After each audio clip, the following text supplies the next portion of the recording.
মা, দিগন্তে তাকিয়ে দেখো, রক্তিম মেঘে সর্বনাশের আভাস। ওই সর্বনাশের আগুন পেরিয়ে আমার দুয়ারে এসে দাঁড়ায়নি কোনো আনন্দ। অঞ্জলি পেতে কেউ বলেনি জল দাও।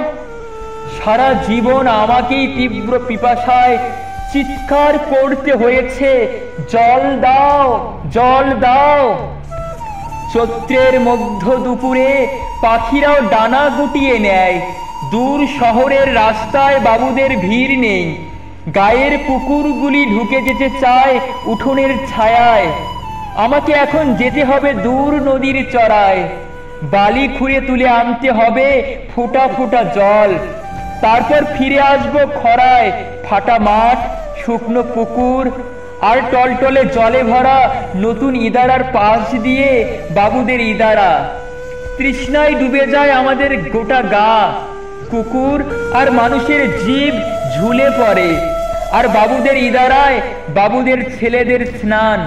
আমাদের শরীর জ্বলে যায় চৈত্রের খরায়। মা, আমি এক চণ্ডালিকা। বাঁকুড়া, পুরুলিয়া, রাড়ের হা হা করা মাঠ ফাটিয়ে বিহারের তপ্ত প্রান্তর চিরে আমি চিৎকার করেছি জল দাও। আর আমার সারা শরীরের রক্ত উঠে আসছে মাথায়। মা, এক ফোঁটা জলের দাম আমাদের গোটা জীবন।